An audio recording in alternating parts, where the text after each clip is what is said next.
is going to start. Okay. Go ahead, Janelle. All right, welcome everyone. I hope everyone's doing well. I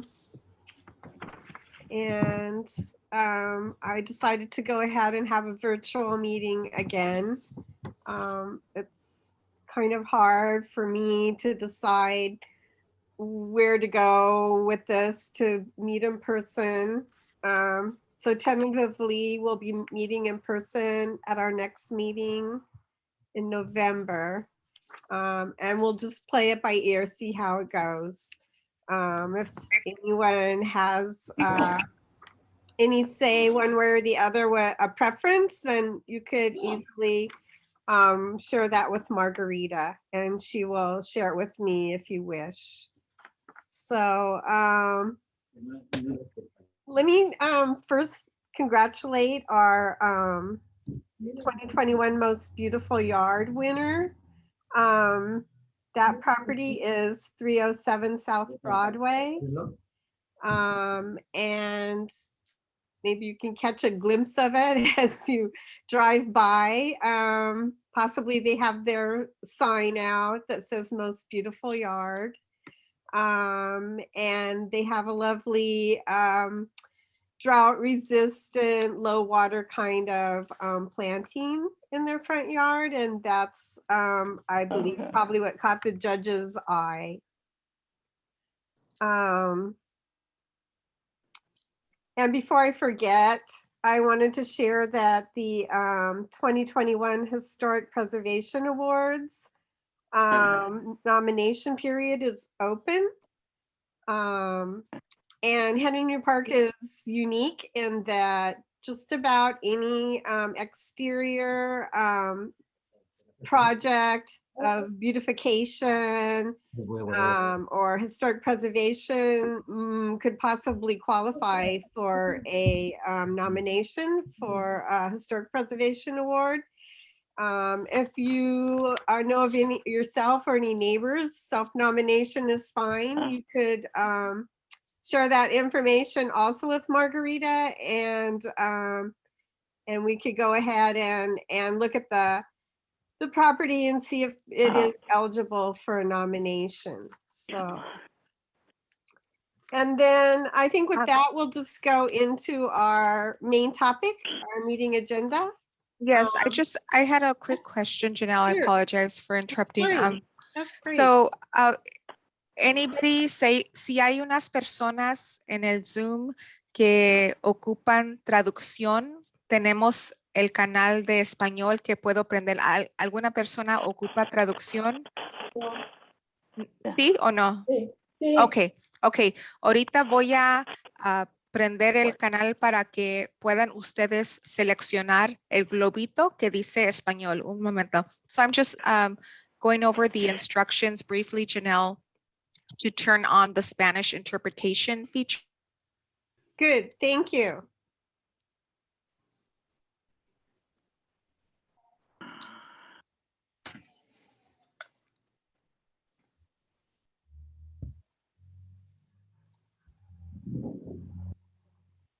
All right, I'm still here, but our connection is shaky. Beth. Hi, Andre. I hear you. Hi. I've been all right. Welcome. I managed to totally shatter my ankle in another accident. Yeah, I was feeling better after the last one. Now it's your own ankle. Sorry. Yeah, I know. I have to do the wheelchair thing. Yeah. Hey, so the good news about that is John's working from home. So, I get to give him extra work. Anyway, how you been, girl? So he's able to help you out in your recovery. He's able to help you out with your ankle healing. Oh yeah. Because I'm not driving, of course, and so he's been driving me around. He's pretty decent. I mean, the big thing was the Union Bank. I'm in their headquarters down there, right? And they just wanted to get as many people as they could out where the whole COVID stuff started. So, that's our first agenda thing. Yeah. So, Margarita? Where did? Is Margarita? I'm good. But where did, I've been meaning to ask you this forever.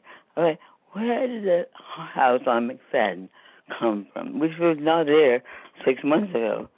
I mean, now the driveways, virtually everything, they have a lighted fence. And it's pretty sad. But I'm just wondering, how did it ever get approved?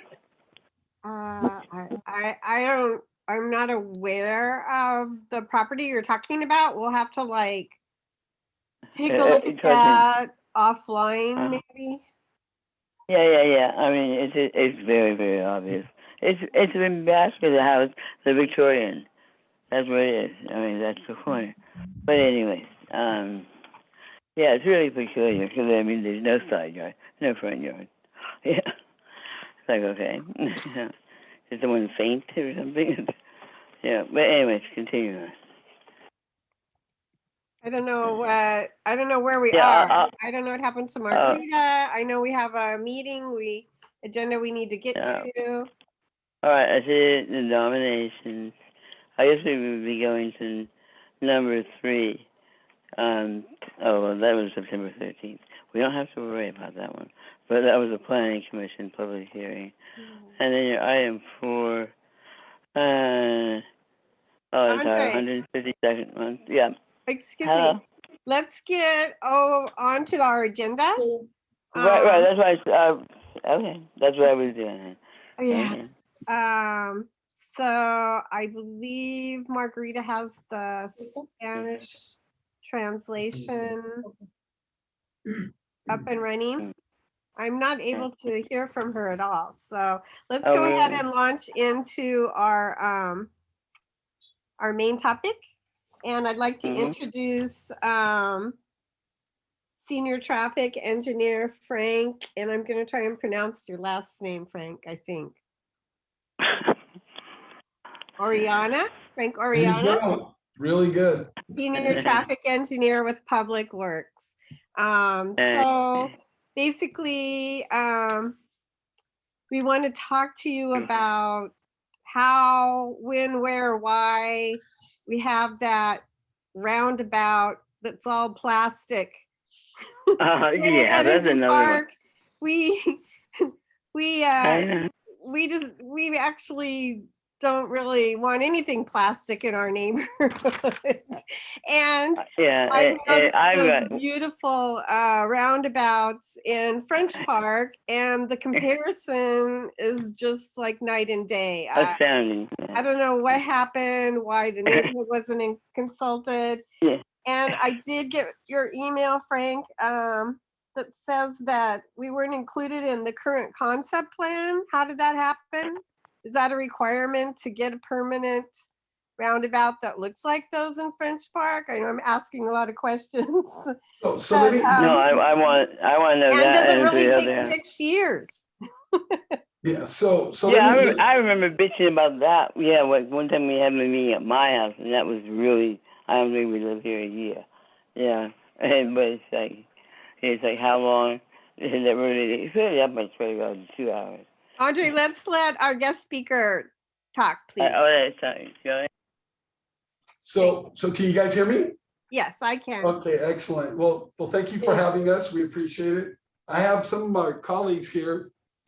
Let's see, it would be to your guys' right, my left.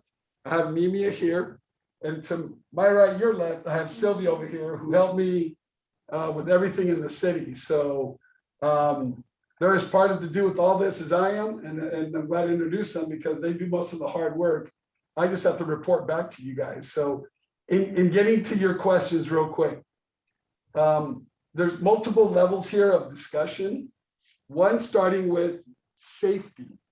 So the reason the Cubbon and Birch temporary roundabout went in, because there was a lot of complaints of safety at that intersection, not just from, can you guys still hear me? I can. I don't know what happened to my screen. Oh, okay. Thank you. My bad. That's how bad my eyes are, so I apologize. But so it starts with a safety call from a resident saying that there is some kind of problems at this intersection.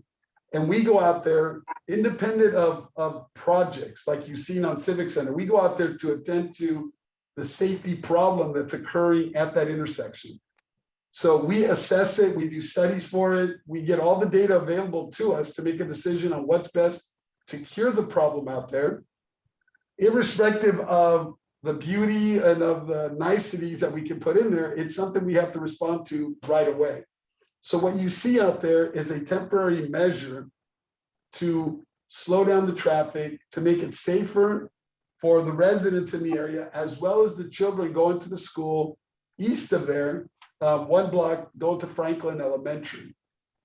So as far as answering the direct question why this went in there, it was those factors that we had in the area that went in. Now, with that said, it gets a little bit longer into what you see on the screen is that after we put something in, we know it's not a full measure and a completed measure, so we have to go after grant funding. We don't have the funds in the city to automatically put hardscape and landscape a project, and we just don't have that kind of money on us. So we have to go after grants, and those grants are cyclical. So it depends on what type of grant that's available at the time we're applying for it. It could be, in this case, an ATP. It could be a different grant that's available for the type of product that we want to put out there. Some of these grants are very limited in nature of what we can or can't do. So to explain what happened on Civic Center, they were having problems with speeding along Civic Center, east and west. So that project started, and you can tell here, started back in 2013, 2014, that the neighbors were complaining about, hey, we got to slow this down. And it was built into a larger project that we shared with you in all the handouts that started, again, back in 2013, 2014, and we did not get funding until 2015. So sometimes it takes that long just to get the funding. And then beyond that, getting everything ready, the design, the grants, making the grants available to us, going through all the whistles and bells that we go through, we finally get to the construction phase, was what you guys are seeing, the end result of about 6 to 7 years of work. So the initial step, and then going back to your initial question, is why did it go in? It's for the safety of the neighborhood that needs to be attended to right now, as well as obviously the children who are part of that neighborhood going to the school. Now that went in at the time, it started the process right before and just into the pandemic. So most of the things we're doing now during the pandemic is to make it safe for the general public. Now that the schools have opened, our focus has gone back to what it should be, and then focusing on the children, making sure that they can get to school and back home safely. So that's the overall picture of what we did and why we did it, and the reason why we can't just go in there and put something really nice. Now, with that said, we are going to go after grant funding. The other team that actually goes for grant funds is aware of it, and depends when the availability of those funds are going to be ready, that's when we can apply for them. That begins the process. If we are able to get on the list, then that's when we go back to the neighborhood and say, we're on the list, we have potential to get some grants. We need to begin the process of what you guys want to see out here. So that's where we're in that process now. So we have not got any calls for project at this time. So we're waiting to hear what the next call for project is going to be. So I know that's a very, very wide breadth answer to your question. If you want more specifics, we can go through them if you want and detail them. Frank, this is Nick Montier and Jeffrey Chirinos. We actually live at 830 South Birch. You know us, actually. We are the ones who kind of initiated this whole thing to happen, in my opinion, at least. We're at the corner of Birch and Cubbon. So long story short, this had to do with a death that actually happened in our neighborhood on our corner of our house before we lived here, where there's still a memorial for Alex Lopez, who actually died due to being hit by a car. And so this whole situation started due to a huge safety issue that nobody addressed before we got here. And the intersection, even now with your temporary fix, is still radically unsafe. And the truth of the matter is people run right over the cones that you've installed. And we talked to a construction man who was putting this in, who was completely unaware of anything that was going on. And I honestly don't buy the fact that we have to wait for grant money when honestly a kid could die tomorrow due to the way people are driving right over the temporary fix that you put in our neighborhood. And I really would like a more concrete answer. We have been asking for a more concrete answer for a very long time. This is not something that should be new to you, Frank. It's not something that's new to many people on the city council or anything like that we've reached out to, that we have connections with. And honestly, I really hope you take it more seriously than just waiting for, I don't know, grant money to come in, because to say that there's not enough money to put in a simple concrete situation to a roundabout, which is not that complicated, when you are redoing the entire main corridor and how many other projects I've seen throughout our city, it seems very unethical and it seems very untactful. Especially considering a child died in our neighborhood on our intersection where we have actually put a concrete memorial. So I have a really hard time buying the fact that we are going to wait for grant money for 2 more years. It sounds like if the last project took from 2013 to 2015 to happen, we're supposed to wait 2 years for a concrete situation. That is not fair to our neighborhood. And honestly, our residents are not treating the intersection appropriately with what you have done. Jeffrey, I'll start off by thanking you guys because I know you brought it to our attention and we got this far with the roundabout and everything, the temporary roundabout. I understand what you're saying, and every person that calls me asks for the same thing. Every person throughout the city asks for the same thing.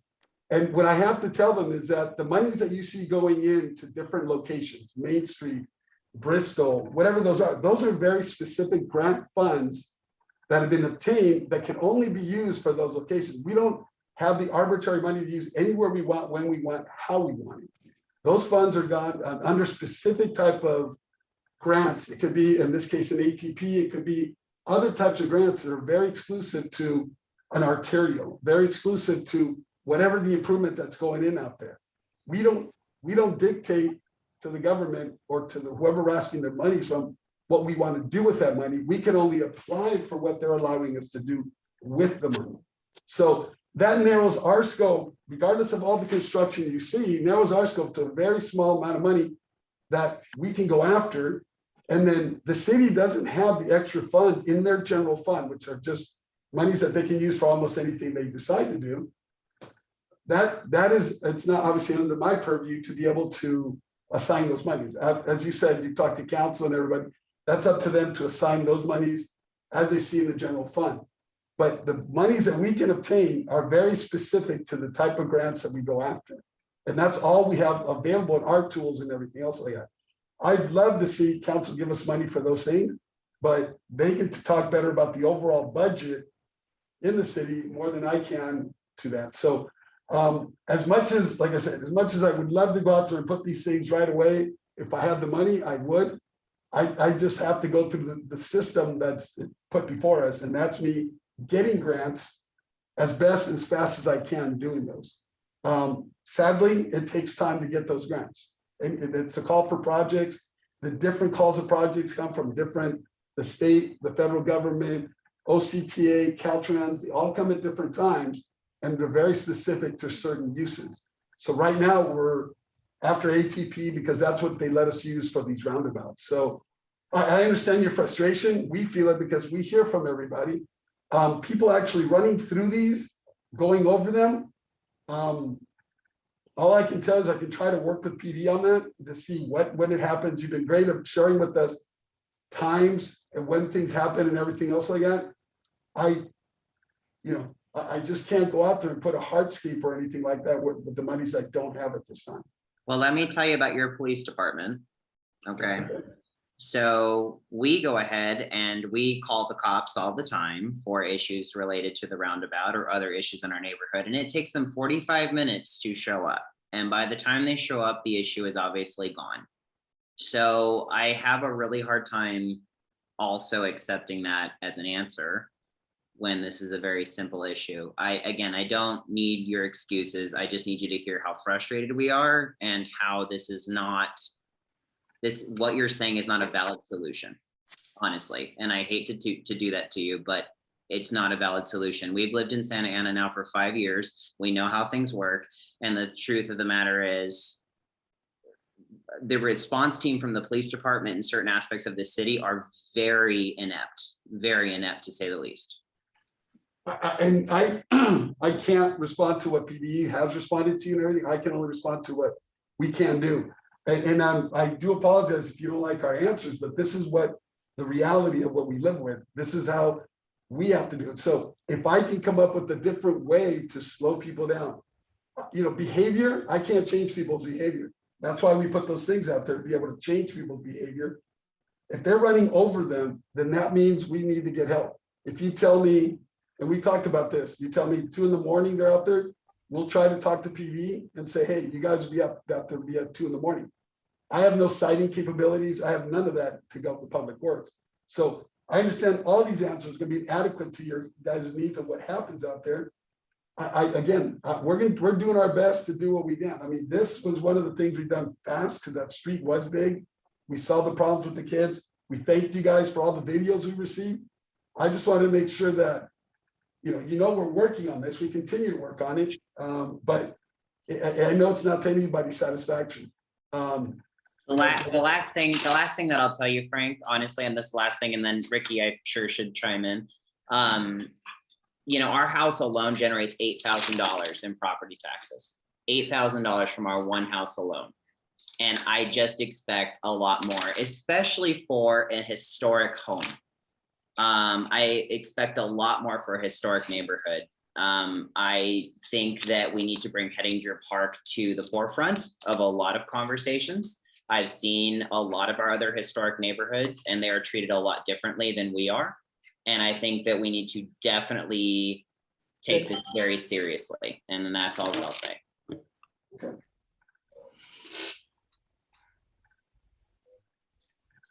Okay, so I have a question, Frank.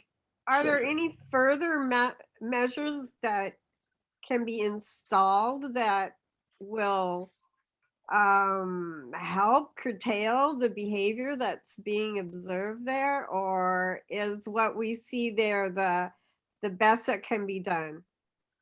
It all depends on the characterization of the problem. If they're, as Jeffrey said, if they're running right through it, if they're going 50, 60 miles an hour, anything I do before that I can do something extending from the 4 legs deeper into the streets. I obviously have to be careful with allowing people to be able to get into their homes, into their garages, driveways, stuff like that. So not every measure is going to be perfect. If someone is drunk, if someone's they want to speed, they're going to speed no matter what I put out there, speed humps or otherwise, they're going to do those things. So it's something we can look into deeper to see what we can do while we try to get grant funds and everything. But in either case, it comes down to the characterization of the problem and how we're going to fight that characterization.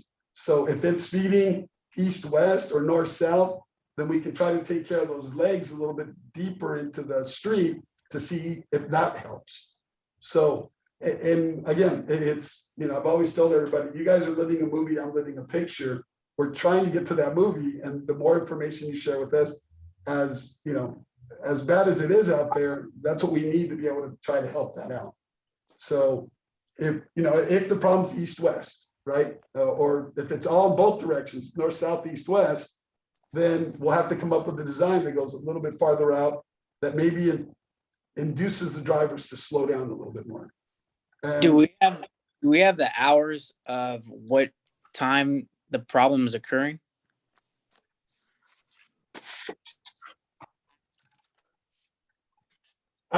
Ricky, are you asking me? I don't have that time or anything. No. Is it for Jeffrey? I think we have a couple. Ricky, that's all day long. That's all day 24 long. hours a day. Okay. What I could do on the PD side is, have you guys contacted our traffic division yet? Many times. Okay. And what was their response like? Well, We'll send, if there was a response, it would be, again, we'll send somebody out. Who did you speak with in the traffic division? Shoot, I don't know. Well, while we go through the call, I'm gonna look at my emails. There is a name of someone. I can't remember. Officer. I don't know. I don't want to give a name and not have it be concrete. Okay. We'll find a name for you. Well, I could do on my end. I'm part of the directed enforcement team, so we're citywide. We handle multifaceted problems throughout the city. But I could get a hold of our traffic division and let them know that this is a problem that you guys are highly concerned with. And what we could do is, in partnership with you guys, is if you let us know, like, hey, you know, these are the certain times of the day that are peak hours, you know, we could have motor officers go to that intersection and sit there for an hour or two, depending on how busy the city is. And we, what's that? The problem with that is that it's hilarious because we had the issue with speeding over Cubbon and Birch before. And we had called the officers and said, hey, listen, this is what's going on. And they basically went and put a speed trap. Well, the minute they put a speed trap in, people saw the speed trap and then they slowed down. And so then the results came back negative. So these people aren't dumb. As soon as they see any kind of enforcement or anything happening, they're not doing the crime that was happening. So we need to install measures to where it doesn't look like a cop car or it doesn't look like something that's official, because these people aren't dumb. They're seeing enforcement and then they're obeying the rules. But you can't put a cop car there every day from 1 to 6 p.m., let's say, when rush hour happens. You can't do that unless you can. But what we can do is help deteriorate the problem any way that we can, even if it's for an hour, that where we deter the crime or, you know, the activity that's going on there. At least we can help during that time. It's better than nothing, right? So what I'm saying is, you know, get in partnership with us and let us see what we could do on our end. Even if it's just an hour out there, it'll make a difference. Well, that will definitely make a difference. You know, if I may just ask, Jeannie, if I may just ask a question real quick, just for exercise, from a grant standpoint, from money wise, when we're talking about on what it will cost to build a true roundabout, what is that cost, Frank? It'll vary. It runs roughly around $250,000. So it just depends on what things we have underneath, the facilities we have underneath, whatever other surface facilities we have, like, and everything. So it could be as high as that in some locations. In other locations, a little bit smaller, it's been as low as around $50,000. So it just depends on the location itself. We would have to analyze everything that's there to tell you. I mean, well, normally I don't give an exact number. I'll give you a range like I did, but that's roughly where it's about. So it just comes down to the characteristics of what's in there, what facilities we have, how close they are. Some of these curbs have to be drilled down into the asphalt and poured around it. So without getting too technical in it, it just depends on what's in that area. And this one will be a little bit bigger than most because it's a 40 by 40 street. So this is a really wide street. Our normal streets are anywhere from 33 to 36 feet wide. So it creates more of a narrow corridor. This one, we're going to have to physically create a narrow corridor as you approach that intersection. So I can look at some abstracts of the current projects we have and give you a more closer number, but off the top of my head, that's the range that we've been in right now. And the cost of the plastic sticks that are there right now, the reason I ask is because when they started coming off the ground, we called, somebody from the city came on, and I was so happened to be outside working on the yard, and his words, quote, were, well, this is a lot of drama for this. And of course he had to hear it from me because I heard him saying that. Yeah. So in replacing what's there right now, because obviously it's damaged, I can send you pictures. What is the cost more likely for that? If we were to do brand new with striping and everything, I think the cost for those are around $7,000 to $8,000. So I mean, if they are damaged, I can talk to the maintenance supervisor, get out there and get it fixed. Whatever the damages are, we can do that. So, but if it's brand new, it's around $7,000 to $8,000 brand new. I mean, we don't have any power to say what to spend money on and not spend money on, but I would tell you, don't spend the money on replacing anything. You know, obviously I would say, I think Ricky's Save idea, it. yeah, save it. I would say have Ricky's idea of having a, police car or something like that in the area for a period of time every day would be huge. So I would rather, Well, let me say from experience that Officer Ricky's idea, it has worked on Cubbon before. Your intersection is pretty intense and very busy, but we have had the officers come out and commit to a certain amount of time for a certain amount of days randomly. And it's been a motor officer, traffic officer, and they did make an impact. Your corner is definitely unique, and if there is an impact that you see and that's made, I'm sure it will reoccur again after time. But it is a good idea to go ahead and try and link up with Officer Ricky and his have him call in his traffic, his Yeah, we're motorcycle. great. Yeah. What's your guys' contact number so I could have traffic division reach out to you guys? you can reach either of us. My number is 213-880-8220. And if you want to give a secondary number, Jeffrey's number is 786-371-7329. Perfect. Okay. I I'll Go ahead, Ricky. Sorry. have someone from our division reach out to you guys and they could coordinate, times and dates that we could go out there for you guys. Thank you. I just want to say for the record real quick, Jeannie, thank you for arranging this topic. This has been a hot topic for us. And I want to, all of our neighbors are on the call. I want you, ladies and gentlemen, to understand this is not about our home. We're also speaking on behalf of the rest of the neighbors here that don't speak English and don't feel comfortable bringing these subjects to the city because they just feel that they're not going to be heard. So trust us when we're telling you we're talking on behalf of a good chunk of people on the street.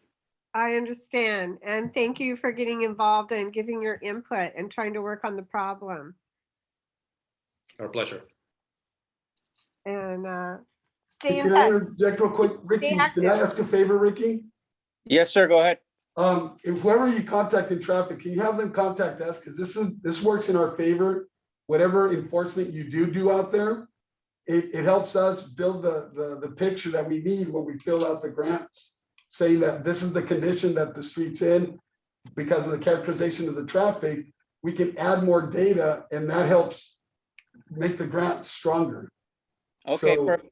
Let me if get they- your contact number, sir. Sure, mine's 714-647-5614. And we're Public Works Traffic. And keep in mind, Ricky, too, that this is funny that Frank says that because literally the day, almost the week after we had a major accident in our intersection was the week that the temporary situation got done. Like we literally had a car ram right into the side of a house, destroy a fence, and all the neighbors came out and they were all flustered and so annoyed. And it was like just icing on the cake for everybody's thoughts. And within a week's time, the temporary fix got done. So. Gotcha. And Frank, Jeffrey, I think if you are keeping a log of the incidents and the things that you're observing at this intersection, I think that could also be added into this application. That you could send that off to Frank.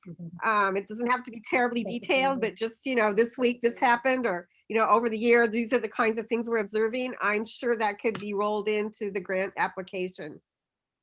Correct. Frank, are you there? I'm here. You got cut off on your last four digits. I got 714-646. No, 714-647-5614. Okay, 5614. Got it. Do you have any hands raised? Any other questions? I have a question, if that's okay. Okay, go ahead. Yes. Thank you. Is there a way the residents can do something to make people more aware of the situation? The way that, now we can get more funding because people are seeing the situation and taking it more serious? Can you elaborate? You mean like getting more ways involved or more ways you can share information with us? Both. Just because I've been aware of the situation, but exactly, there's some neighbors who don't know about the deaths that have happened through these streets, and just how it's not concrete and it's not really doing much, rather than just putting something temporarily there. And exactly the same thing like Jeffrey has said, I have seen cars just ram through those and not care. Correct. So, any information you can give us, and the best way I can explain it is you live a movie, I live a picture when you tell me to go out. And the more slides I can put in, the more pictures I can put in, I start seeing the overall picture and what the characterization of that traffic is. Now, if there's people that are drunk or people that are under some kind of influence, there's nothing I can really do with that, because nothing's going to stop them. If it was concrete or not, they're going to go right through it or stop right at it if it was concrete. So, but in general, most of the traffic, there's a pattern to it. There's a flow to it. Different times of day, different times of year, different hours. So the more you share with us, the better we can put the picture together and even add, like we mentioned earlier, maybe things leading up to that intersection. We can do other treatments that help slow things down for normal traffic, and even sometimes people that are a little bit not following the traffic rules. So that's, if you can share information that you have or seen or anything like that, then that helps us put this bigger picture together and makes it a movie for us as well. Thank you. Yeah, I don't know if you guys noticed Megan's comment, but I'd like to hear what you guys have to say towards her comment about lobbying. We're all for it. Hold on, let's see. Where's it at? Which There one? needs to be a group effort. Yeah, I mean, if you guys want to reach out to the council, you're welcome to do that. I mean, my thing is, if they give us the money, we're off and running. So it's not something I can ask for general fund. It's they have to appropriate it to us. So that is the purview you have to be able to talk to a council member, to the mayor, whoever you deem necessary to speak to as a neighborhood or individuals. You can be lobbying the council for that. Well, Senator Umber has been very proactive in assisting on issues around our city. So I have the contact as well. So maybe us neighbors separately, we can discuss that in a different forum on how to do that. And just so you know, Frank, I don't know who's in charge of this, but like this is just scratching the surface on what we would like to see for our neighborhood. I mean, the roundabout is something that should just be done. It shouldn't even be a question. And then we probably need several of them. It's not even just this intersection. It's also the one, the beautiful house behind Janelle's head on The Heninger house. Yeah, the Heninger house, the beautiful house that we walk by every day with our dog. That's where Martin Heninger lived. Well, one of the two houses in the neighborhood. Well, there you go. And that intersection is very dangerous as well. So like, this is just scratching the surface on how this neighborhood should be treated. I mean, we need probably 2 to 3 roundabouts. And we also I've been to Floral Park and I've been to Washington Square, Wilshire Square. I've been to all the neighborhoods and people have beautiful, just street signage, let alone trash cans in their neighborhoods, that's funded by some type of Magical funding. I don't know if it's magical funding or if the city or if the neighborhood pays for it, but I've seen how amazing these historic neighborhoods can be. And I would hope that we can get somewhere with our neighborhood, because arguing over a safety issue of a roundabout is ridiculous to me. it is a bit much. But when we saw this piece of paper that I'm sure Janelle helped put together, and we saw this in the paper or in the mail, we thought we got to be here because this is crazy.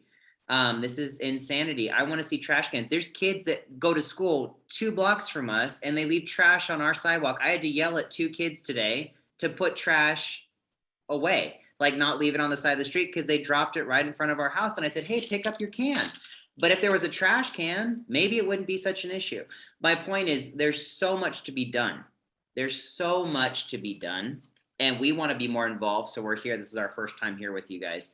But I don't want to argue over roundabouts. This is crazy to me. So anyway. I agree with you. And one quick way to answer that question is all the things you mentioned, let's say up at Washington Square and all these other neighborhoods, they went through a process. It's a traffic management process that they undertook as the neighborhood, and they identify things. We go out, we study all the things that you guys identify as problems, because we have to mitigate a problem. We can't just anecdotally say we're going to do this because the neighbors are complaining. We do have to put hard data to the things we do. Those neighborhood management plans that you talk about, the trash cans, you talk about other different features, like some people have like Wilshire Square. Let me see if Wilshire Square has the right in, right outs on all around it, mostly on McFadden and Flower. Those went through a traffic management plan that involved the whole neighborhood. It wasn't just something that happened, somebody called in. It takes time to go through them, but we try to identify all the problems that are in the neighborhood. And then we go forward, we find them, we identify them, we go to council saying, we need this to be able to make this neighborhood, as you say, whole, historically whole, however you want to look at your neighborhood. That's what we're here for. Now that process, just like they did those processes years ago, it does take time. It does take time. I'd have to go back and research how long it took them to do those, but it does take time to go through them. We try to combine an overall aspect of what you guys want in the neighborhood, and some of the stuff we can piecemeal in, like a roundabout, or do something here and there that at least fixes the problem temporarily while we get to more formal fixes. Then we will do so as we go with the grants. If, let's say, other roundabouts are needed and we're able to put in temporary and we show that there's a need and we still put that in, they'll be in as part of the bigger picture, the bigger traffic management picture for that neighborhood. So my first thing is I thank everyone on the call for that, because you do make my job easier. It sounds like it's harder. It's not. You guys make it easier by your involvement. And then what I would suggest, if you don't have one already, is to start a traffic committee for your neighborhood. That way you get 4 or 5 people involved that are taking in, as you mentioned earlier, all the neighbors' concerns. Now, if you have 100, 200 concerns, we're going to have to whittle it down to something realistic. And maybe 10, 11, 12 realistic concerns that we can maybe handle, and that's where the traffic committee comes in and says, you know what, let's look at this. This is our needs for the neighborhood, and then if there's more, or if we can go after more funding or other things, then we can include a little bit more. But by starting with the traffic committee, at least you take the information from the whole neighborhood, and then we can attack the neighborhood wholly. So if you guys would love to start that would be great. We can get involved with you guys, helping you guys, how you guys can function with the traffic committee.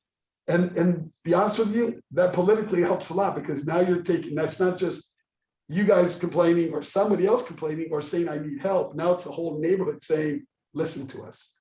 And that goes a long way. So I would suggest, if you don't have a traffic committee, to begin one now. And then what I tell people is, like, don't divide it up in quadrants, divide it up in areas that are the most need. And then people can, let's say, talk to you as a representative for the little area you're in, and then maybe to Janelle the other portion of that area, and they say, these are our needs. And then the traffic committee gets together and prioritizes those needs. That way, it's something where we're not just shooting in the dark, we're getting your guys' help on the feedback from all the neighbors. So let me say right now, anybody that's interested in being involved in a Heninger Park Traffic Committee, please let myself or Margarita know. Margarita will let me know. And she's probably the easiest to get a hold of. And then we can get together and talk and get to work on this, because all those other neighborhoods you've mentioned, they can share what they've done with us. And they're perfectly willing. They know us, we know them, and we can have a head start. So let's do that. So I have a question for Frank. You talked Yes, ma'am. about a call for projects. What does that mean now? Is that like when they open up the grant applications? Basically, yeah, it'll be depending on who is making a call for projects. It could be the state, the federal government. They'll sit there and put it out and notify the cities, there's X amount of money. It's a competitive process. So whoever can put the best applications in are the ones that get the money for it. We're pretty good here in Santa Ana to obtain a lot of grants. It's just a matter of whenever they make that call. So right now, if this the infrastructure plan gets passed, they may put a call for projects pretty fast. And it just depends on what programs they're going to support. So it does depend on that too. It could be ATP is what we're following right now because it's the one that gives us more readily the funds. But it could be a different program altogether. If we can apply that program to what we need for the neighborhood, then we'll go ahead and apply for those grants. So it just depends on, again, state, federal, or local governments that are putting out the funds and everything like that. So. And so the other part to my question is, how do we get in line? I mean, once there's funding that looks like it's going to be available, how many neighborhoods are going to be in line for this? And what's going to give us an edge to get funding for our projects? It comes down to the data. The more that we can show a better picture, we can meet whatever criteria that grant is asking for. Let's say they mentioned earlier, Ricky mentioned earlier, not Ricky, I'm sorry, Jeffrey mentioned earlier, there's 2 or 3 accidents out there. Or let's say the police department goes out there and says, yeah, we've got all these people speeding. The more data we get, the more complete picture we can perform. And then they usually work on point systems. So if the grant comes in and they're saying, you'll get, and this is arbitrarily just coming off the top of my head, if there's like people are caught, going over the speed limit 10, 15 fold, you get extra points for that. So there's different criteria that of each grant that'll give us the opportunity to make it a better grant if we get more information. If I go to a grant and say there's been 5 accidents, there's really not much we're going to get for it. But I'd say 5 accidents, 2 children, 1 going into a home, it draws a better picture to be able to get what we need and compete better for the grant. But you're right, you are competing with the whole city. Everybody's trying to do the same thing. That's why I'm suggesting if you start the traffic committee, we usually go with the people that provide us the most data first, and we prioritize it that way. It's a, how do you want to call it? It's a statistical thing. If we get more data for one neighborhood than the other, we're going to go with the one that gives us the most data so we can put the best grants forward. We don't just want to put in 50 grants. We want to put in 5, 10, 15 grants that we know are going to compete really well with the rest of the county. Because then we're obviously fighting with 31 other cities and stuff like that. So it's a pot of money that comes out, and they'll say X amount of money. If we ask for, let's say, $500,000 and we get 450, then the city has to come up with other funds. There are some matching funds that the city has to come up with, and we'll work with that as well. But in essence, it comes down to the data. The more data you provide us, the more we can put out there showing the complete picture, the better the grants are going to do. Great, thank you. So now I want to say something to our potential traffic study committee here in Heninger Park. I'm sure Frank and others, and through some independent study, we can figure out how to get the kind of data needed to get ourselves of the list, I'm going to call it. And at the same time, give us an idea of if indeed our problems are as big as we think they are. And so by working together to solve the problem and not giving up, is also part of it. I'm sure that we could set ourselves up, to get some things done that we need done along the lines of traffic. So I challenge you to let Margarita know this is something you want to work on, and we can work on it together. And that's how other neighborhoods get stronger. They work on their problems together. They get to know each other, and then they have some, socially they chat and they make it fun. So there we go. Completely agree.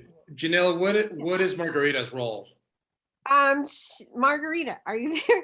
She is a liaison with the city of Santa Ana. I believe she's part of planning and building agency now. Yes, and she can answer just about any question we have or point us in that direction. She can bring us together. And as part of the building and planning agency, she can Hi, also. Janelle.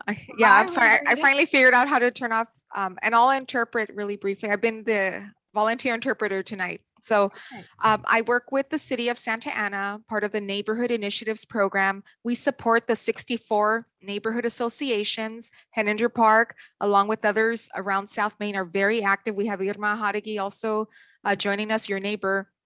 And so we're about working with the leadership of the neighborhood to advance whatever initiatives you want to work on.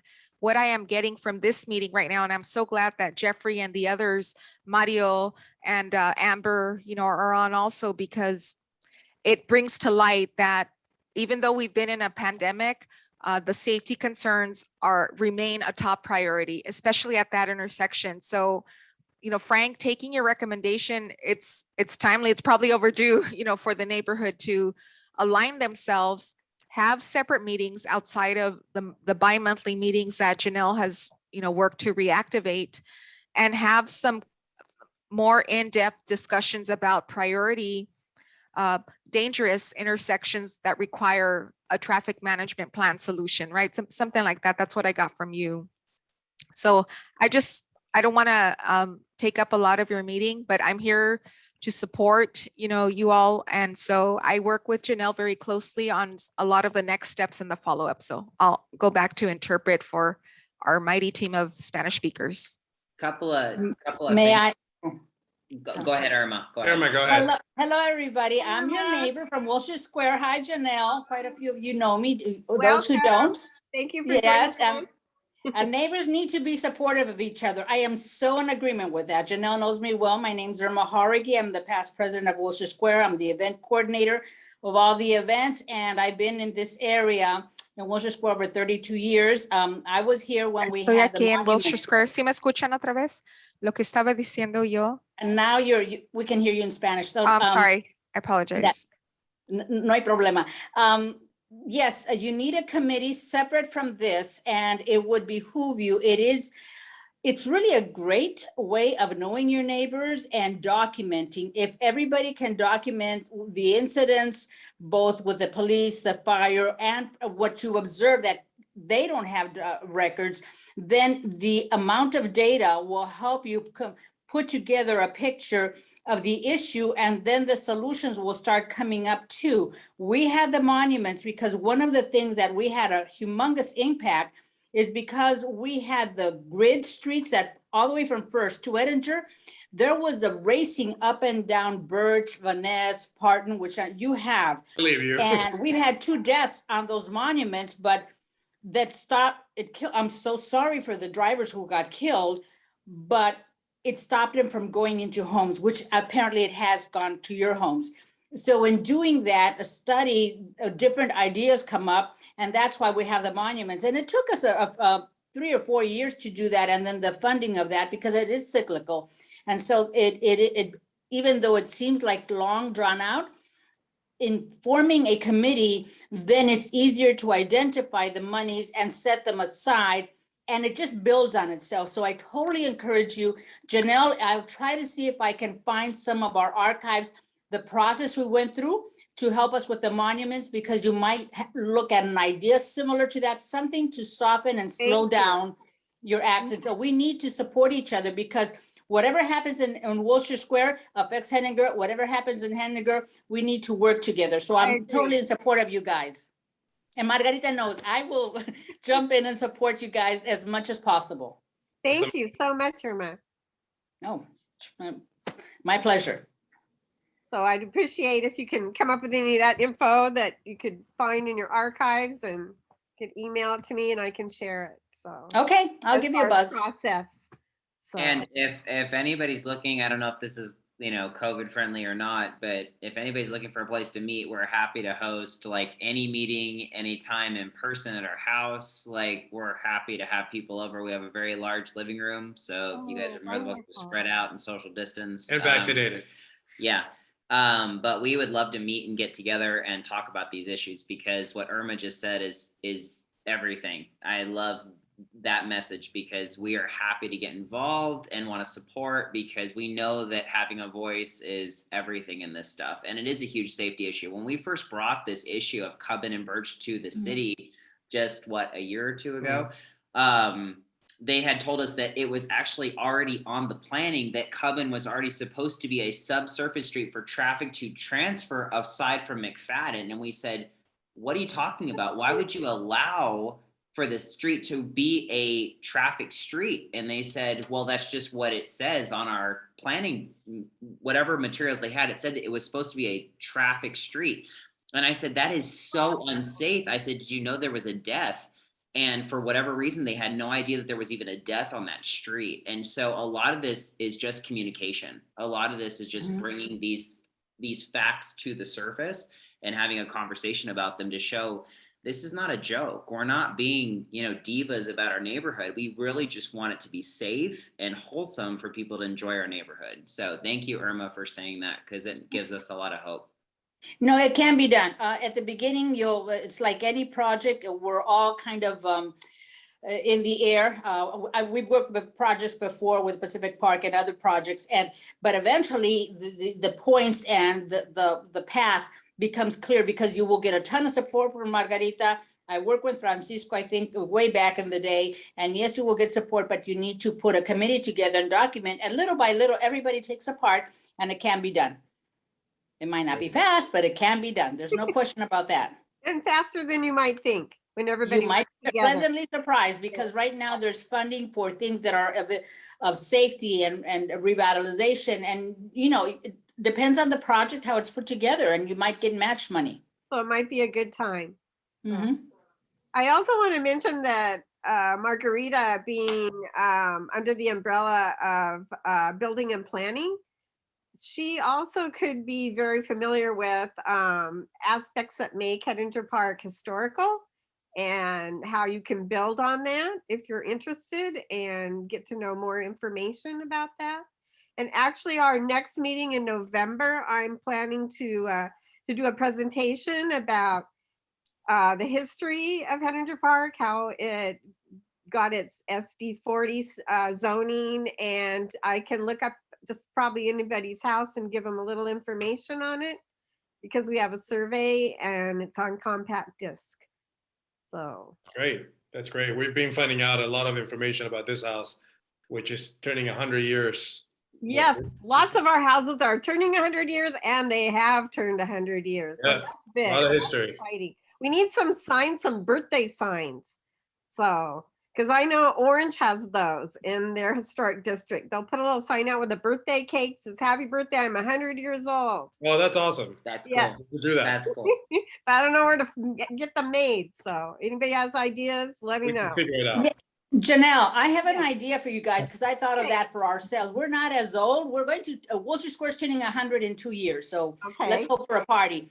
all right. In the city of Orange, I was looking at properties and I went to City Hall, and on a stand, they have sheets of identifying the different types of architectures, Tudors, Mediterranean, Spanish, craftsmen, bungalows, and the elements of design. So for people looking for permits, it identifies, but it's also an educational tool. So people know what they have, where they live, and can appreciate. And so it gives guidance, but it's a wonderful print sheet that you can just walk away with. So maybe that's something that you could incorporate in especially in Heninger.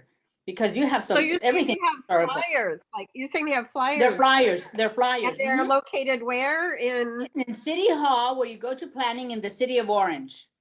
Okay, because actually we have all that built in our architectural design guidelines. We have a page or two for each style, but those could become flyers that people could walk And away when with. people have them, they go, oh, I live in a Tudor. Oh, I live in a bungalow. Oh, mine was built between the 30s and 40s or 20s and whatever. And it So I think identifies the education- architectural character defining features, which are Correct. really important to not remodel or remove. Yes, Yeah, not mixing tile with the Tudor, Spanish tile with the Tudor. there we go, that.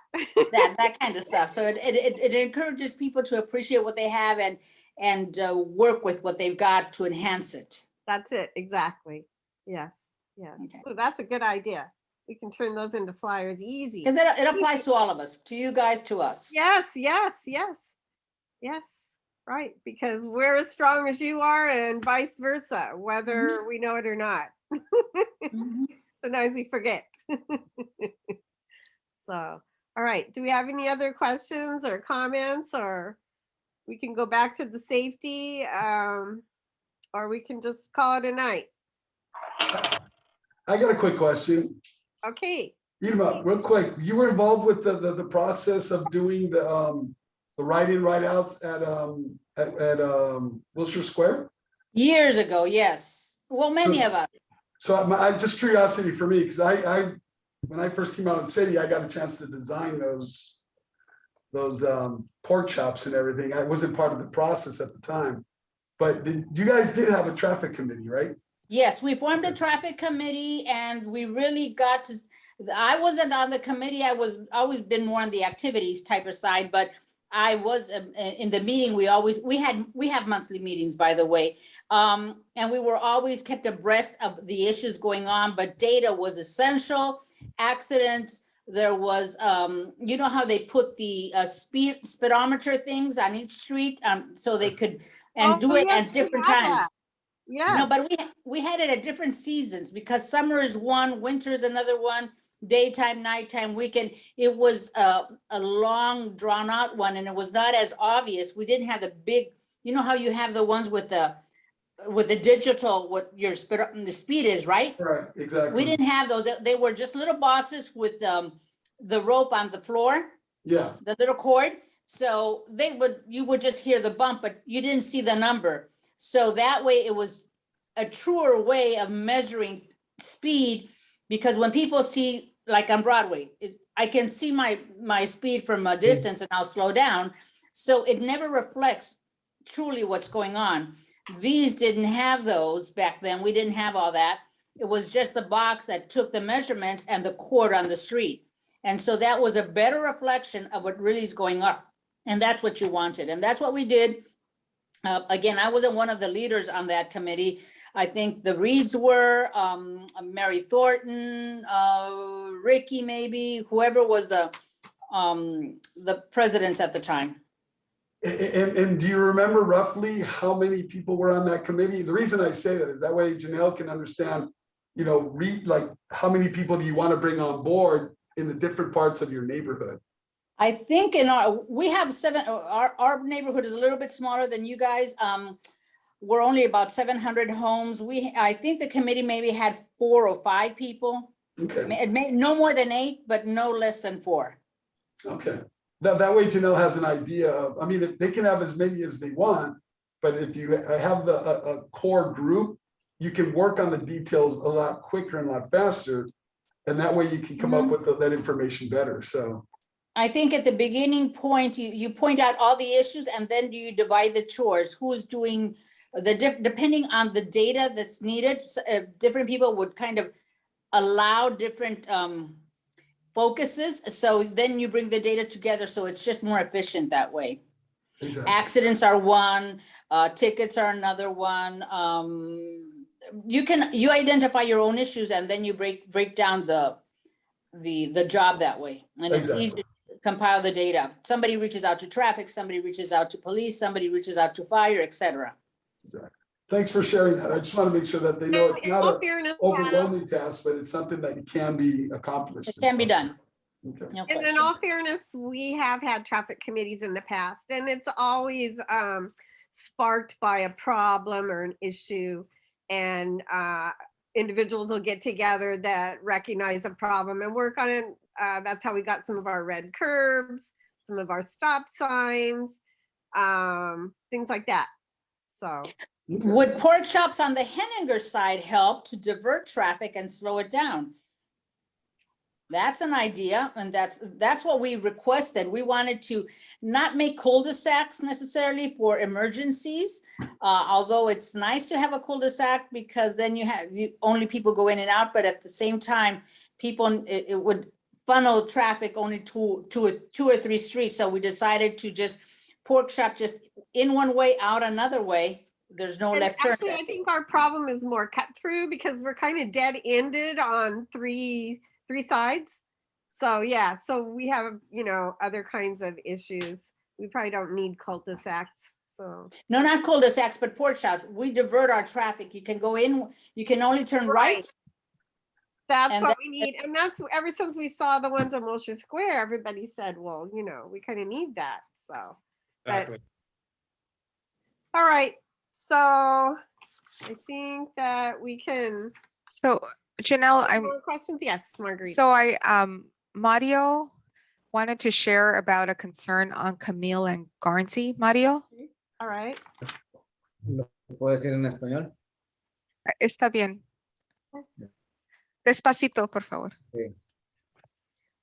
Nosotros también tenemos el problema de los arrancones aquí en la calle La Garnsey y Camille. Pero ellos lo hacen luego en la noche a las 12, 1 de la mañana. Y cuando uno despierta están todas las llantas ahí pintadas en la carretera. Y luego nos despiertan y no alcanzamos a agarrar los carros, el video o algo así. Y pues ese es uno de los problemas que nos despiertan y no sabemos a quién acudir para que puedan arreglar ese problema también por acá. Okay, so I think I caught most of it and I'm going to put it on the chat. So it's not just the speeding, but it's like it might be donuts if I'm understanding it. Yeah, And arrancones are donuts. arrancan- okay, so we still have Officer Prieto here. But maybe Officer, you can help address the donuts that are being made from midnight to 2 a.m. that are leaving marks on the street, waking up neighbors, and they're just going so fast they can't even see like who's doing this. Yeah, we have a stir detail that's usually out there on the weekends, which is like the peak hours that the street racing is going on. And they typically work from 9 until 2 in the morning. So if you guys have a specific area or if you hear anything, like if you hear any street racing, immediately call the non-emergency line. And I'm going to give that to you guys so you could call. It is 714-245-8665. Once again, that phone number is 714-245-8665. And that's our non-emergency number. So anytime you hear street racing, or if you hear, any type of non-emergency call, you're going to call that, and they'll connect you to our dispatch center, and they'll connect you, and they'll put out the call for they're pretty much a detail that tackles any type of street racing that's going on in the city. Ricky, So- I hate to burst your bubble, but that doesn't do anything. It doesn't do anything. We've called that number and it doesn't do anything. There needs to be something else in place for these type of issues to be addressed, because we deal with speeding, we deal with people doing donuts, we deal with people just loud exhaust and just all kinds of issues with this type of thing. And we call that number and it's very non-helpful. So I would love to see a different implementation of something for our neighborhood. Because Well, that's why we have that STIRT program, which is specifically for street racers. And like I said, it's typically on the weekends, but like I said, if you have something going on during the week, if you hear loud exhaust, or if you got street racing going on, by all means, call that non-emergency line. And I can't speak for the officers that are out there or what's going on in the city, because as you know, the city is constantly evolving. It's a large city. We constantly have things going on. So it might take them a while, or you might have an officer that's around the corner and they can respond much quicker. That program again? It's called STIRD. Start. Program. What does Street. stand for? It's our street racing enforcement. So here's my question. If I call your program and they don't, It's not a program that you call. They're I know. just out there. It's a detail that's out there on the weekend. sure. If I call the program and they're not there, or they show up 10 minutes after the fact, and I do this 8 or 9 times, is this stuff that I should report to Frank and his team? Because that would be helpful, because I'm telling you, your responsiveness, and I understand you got a big city to watch, but your responsiveness is very seldomly helpful. And so I want to be very clear that, again, with our tax dollars at work, it's not helpful. So do I need to document these things and then write a letter or report them to Frank? I want to know exactly what I need to do, because I need a backup plan, because your plan of what you're telling me is not going to help. Well, like I said, it helps to document those incidents, and it's still helpful for us because it's still, we keep a track of who calls and what the problem is. So that's very helpful as far as your documentation goes. And just because we're not immediately around the corner to respond right away does not mean that we're not going to respond. Anytime we get a call for service, we will respond. Okay, that's fine. Hi, can you guys hear me? Hello? Yes, I can. Hello? Okay. Hi, my name is Elizabeth, and I wanted to also, I'm on the corner of Ross and Bishop, and I also had issues and called in for a study, which they did come out, but of course we didn't get approved. But I did want to make a comment in terms of like the donut writers. I think they have like a pattern where they come in and they do like 3 donuts and then they take off because they know that we're calling police. So what I've done when police do come out, I go out and I meet them, and it's random hours of the day because I have been working from home. So it could be like 2 o'clock in the afternoon when kids are coming out of school, or it can be like, 11 o'clock at night, and I've met the officers, and I'll give them a description of the vehicles. And thankfully, some of the vehicles, I'm one of those neighbors that that will say I will write down the license plate and everything. So those cars are no longer here because they were neighbors. So I know that's helpful, and just giving a vehicle description of who is going around in the neighborhood, because they're not here no more. They're not doing, or maybe they are, but I haven't seen them do as much as they normally do, because before it was every night. It just didn't matter what time of the day. Now it's maybe, like once a week. I just wanted to make that comment that it might just help giving a description of the vehicles that are passing by.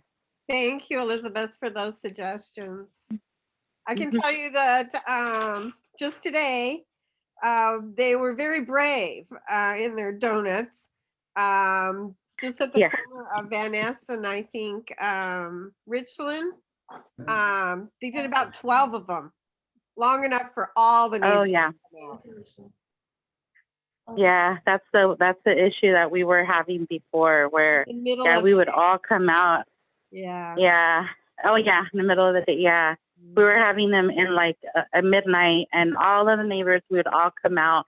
Some people, it could potentially become dangerous because, neighbors start screaming and they're like, go home, or, thankfully it hasn't gotten that bad, but neighbors do come out because it'll be like 2 o'clock. So we haven't had that lately. I'm not going to say that it's not bad. It's a lot better than where it was. It was really, really, really bad. Like somebody ended up on my lawn.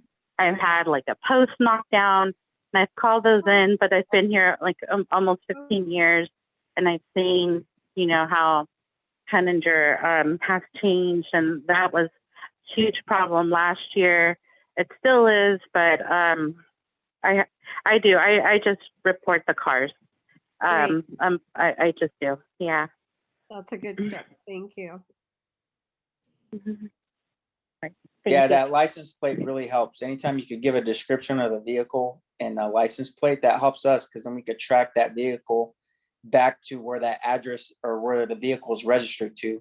And we could do a follow-up to see if the vehicle's there. And then if the vehicle's there, we can actually cite the vehicle or whoever's driving it at the time. Okay, good to know. So do we have any other questions or comments? Any ideas for future agendas for meetings?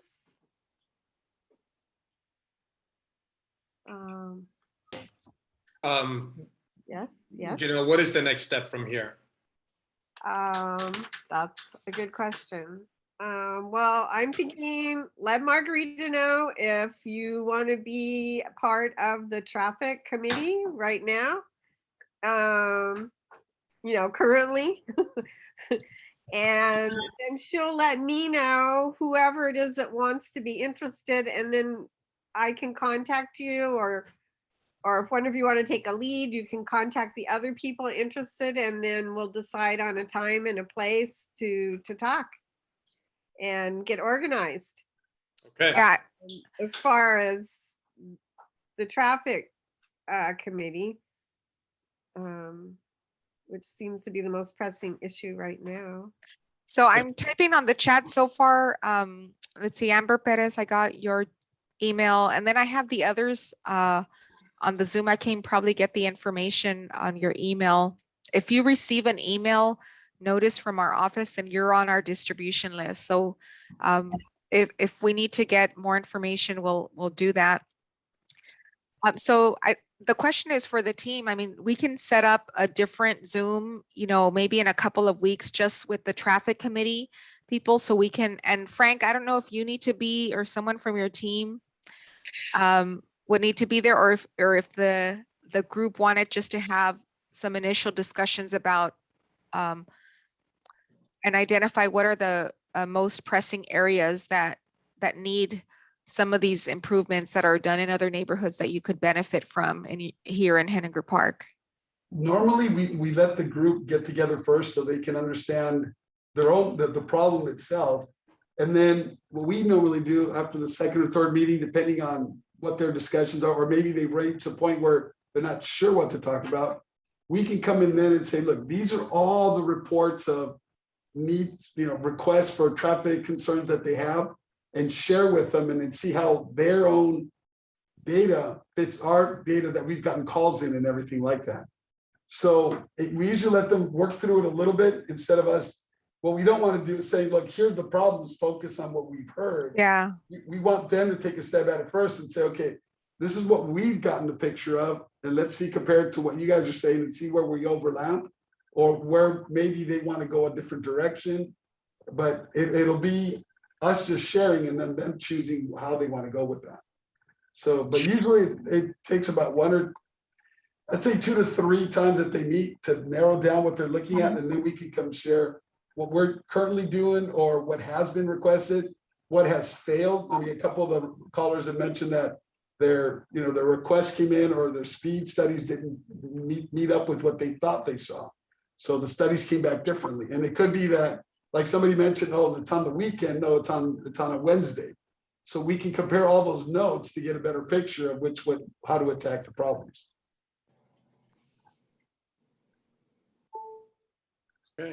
Okay, so here's some options. I mean, if you want to kick off this discussion because it's so fresh and it's something that Jeffrey and others have been pushing for. I mean, it could be as early as next week, next Wednesday.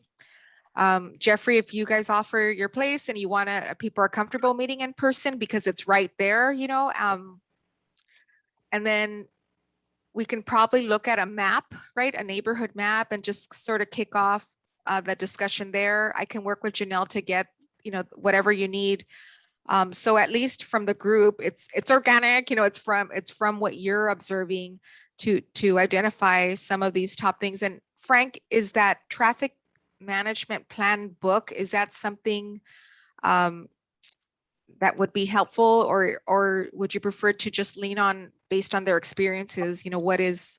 I would go on their experiences. There's samples in there of what can possibly be done. All that will be dependent on, let's say we come up with the plan. We have to go to council, obviously, to get that money. It's the discretionary monies that if we do or don't have, the council makes a decision on at that time. But normally in the past, like they were mentioning the trash cans and everything, the neighborhood has put in a little, the city's been putting most of the money in. Obviously in Wilshire Square, all the diverters that went in, that was a city funded project. So I can't tell you how much the city's going to give, depending on what we put out there. It depends on the price tag, obviously. So, but do you put a price tag on safety? It depends on the data that we provide and the solutions we come up with. All right. So then, yeah, I think having that discussion, identifying maybe the top dangerous locations, safety locations for pedestrians, for drivers, just in general, the neighborhood, I think that would be really helpful. And then whatever documentation, I think Irma was talking about that before, just to start putting this case, if you want to call it, together so that it helps other efforts, not just on the PD side, on the hotspot areas, but even on some of the future resources that you want to ask for from the council, but also that Frank could work from to build into when these grants become available. So it's almost like a 2 or 3 prong approach, but at least it comes out of your group. You have to do some fact finding. Suggestion, go to Franklin School because they will have a lot of data of issues they have with traffic. And I would reach out to Trinity Lutheran. By the way, Pastor Arroyo is back and he's very, very open. Edgar Arroyo is back as a pastor and he can really be very supportive in giving you data if they have anything of traffic issues. And that would help you collect, and a picture will emerge because once you get data, you start seeing a picture. And then if they have models that you might find something that can fit or a combination of. So yeah, your data is first. Who at Franklin, Irma, were you? The principal. You go just to the principal and then they will direct you whether they have the data of traffic and problems, or they have, they have the school police too. So somebody will have data of traffic problems. But you go to the principal, just go to the main office. That's what we did. We just go and knock on doors. That's it. So Irma, that's more of the strategy, right? Like how you can start getting the data you have to get data support your top 10 area. Mm-hmm. Okay. And that would be both Franklin and Trinity Lutheran would be directly applicable to Cubbon, to the problem. To Cubbon, and also the church on Birch. Remember, there's a church on Birch and McFadden. They might have data too. Oh, the one at the end. Yep. So go to any place that is not a residence, and go to your residence and maybe leave a flyer. If you have data, if you have concerns, give us information. Yes, and now I'm remembering we did have a traffic committee. I think they were mostly concerned with solving problems north over by Heninger Elementary and Santa Ana High. So this is the first time we've ever actually activated something south over here on Cubbon. And in all fairness, the problem has, increased and really gotten out of hand. So we cover the whole neighborhood, so you can divide it by the areas of interest of each person. Like the people who live south, these gentlemen, they would be Cubbon and Birch, correct? And Pardon me? Yes. Because they are familiar with the issues, and those who live close to Santa Ana High School, they would be familiar with the issues there. And you have an ongoing traffic committee to, instead of waiting and reacting, being proactive and prevents things, or keep a lookout of how to minimize things or prevent them if things start to happen that are negative. Yeah, So I it's, think that's it's important to also mention, obviously, there's a good number of renters that really, they don't have a voice or interest, unfortunately. So Yeah, that few of us happens. that do, yeah, it happens, right? But we just need to recruit those of us that have invested our lives here from a home ownership standpoint and be part of this. So it's probably going to be a little bit of a process to do that too. Okay, Yeah. so I'm listening to everyone and I'm just typing a quick summary based on the suggestions for the next steps for this traffic committee. So it means, having a fact-finding strategy, 2, identifying priority safety locations, 3, include other interested neighbors, and then at some point, invite traffic engineering back once you've, gathered that information. So these next steps is something that the group can discuss and just have some follow-up actions for each of those areas so that at least you're able to accomplish these next steps, and then whatever else the group wants to focus on. So just know, Margarita, that our house is a happy location for next meeting. If you guys want to meet next week at 6, let's just say 6 or 6:30 p.m., if that works for everybody, at 830 South Birch, we're more than happy to do that. So if you want to send out a memo or whatnot, we're happy to do that. Very nice. Janelle, That sounds- Janelle, Mario, are you all comfortable meeting in person? We can meet in the backyard too, if that's better. And we have Amber. Okay, so is 6 o'clock work for you, Janelle and Mario? Yes, it works for Okay. me. Sounds good to me too. And what was the day again? Wednesday, September 22nd Okay. at 6 p.m. Go got it. ahead, Jeffrey. You were going to say something? No, sorry, no. Okay. And actually, Irma's still here. The Yes. Wilshire Square, this is how they have their meetings, general meetings. They all Yeah. take turns meeting at different houses. Yeah, And we they- never. yeah, Right? we- How do Mhm. you do it? Yes. We, with COVID now, and we're doing it in the backyards and Okay. front yards. But pre-COVID, we never had it, and only under special circumstance, we would have it at Lathrop. It's always in somebody's home, and we rotate. We would have a happy hour, 6:30, 6 to 7, and our meeting is 7 to 8. And And right we now, have to copy Wilshire Square, but that's just so everybody knows that's what they've been doing forever. For yeah, we've been 30 doing it years for I know. close So- to 30 years, and it works because it's in a relaxed setting. And we do break up the chores and we break up the events. And when we have issues, because we've been so active and we have a history, it's a little bit, it gets easier as you get active, as you identify. And once you go through a process and win, the second one is easier to take. And eventually, sometimes something really nice and big comes along, or something not so nice, but you're already teamed up and you know how to work as a team. So kudos for you guys, for Heninger. I'd love to see you guys do something really on the fun side of life. I've always told Janelle, you have one of the most fabulous neighborhoods to be a haunted Heninger or something like that one day. If it's not this Because year, another. that's a niche that Wilshire Square hasn't filled.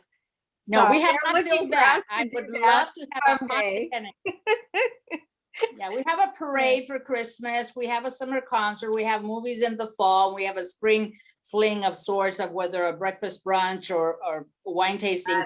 We have not had Halloween, the Halloween haunts. Well, And you that's guys what- are- honestly, to be honest with you, Janelle, you don't know me yet. You well know who we are. But I have created fall festivals wherever I've gone in the last 10 years. And so Oh, like, I am all about it. And that's the kind of stuff that like I want Frank to understand and Ricky to understand, is to worry about the safety stuff to me is so, it should be so back burner, because safety should be a natural part of our lives. It should be the stuff that we have to work on getting people together for the fall festivals and the holiday decorations and the fun stuff. There's so much fun a neighborhood can have together. And benefits too. And benefit Robert. from. I mean, what makes it such a destination to come to Wilshire Square is because you can already feel the tight-knit essence of that neighborhood before you even know anyone. And so I want that for Heninger Park. And when we moved here 2 years ago, that was our goal. You know, we lived in East End for 3 years, and we said, we're coming to Heninger Park because we want to make this something different. And I'm excited to be part of this with you, Janelle, because I know you've been hard at work at this for a long time. And so we just want to help. We do have a skeleton here, so anything to build on, it's great. And I'm sure there are some other equally enthusiastic neighbors that just are waiting for something to you know, and the safety, sometimes that's what gets everybody to know each other and get us together, and then solve that problem at the same time, maybe having some fun. So You will bond bigger friendships doing fun stuff because everybody walks away with a smile on their face. Yep, Agreed. I agree. Well, thank you guys for your time today. Yes. We are excited about the future. Please remember to come to our house next week, Wednesday, this same time, 6 p.m. 6 p.m. Thank you, Margarita, for setting that up. We will see you all here. okay, Okay, thank you. very good. Let's Thank adjourn you, everyone. the meeting. Thank you, Margarita. Thank you, Okay, bye, everyone, for Mario. joining us. Thank you, everyone. Have a good night. Gracias Thanks for a having todos. us, Bye. guys. Que tengan una buena noche. Gracias. Nice Gracias. to see you, neighbors. Take care. Bye, everybody. Bye. Bye.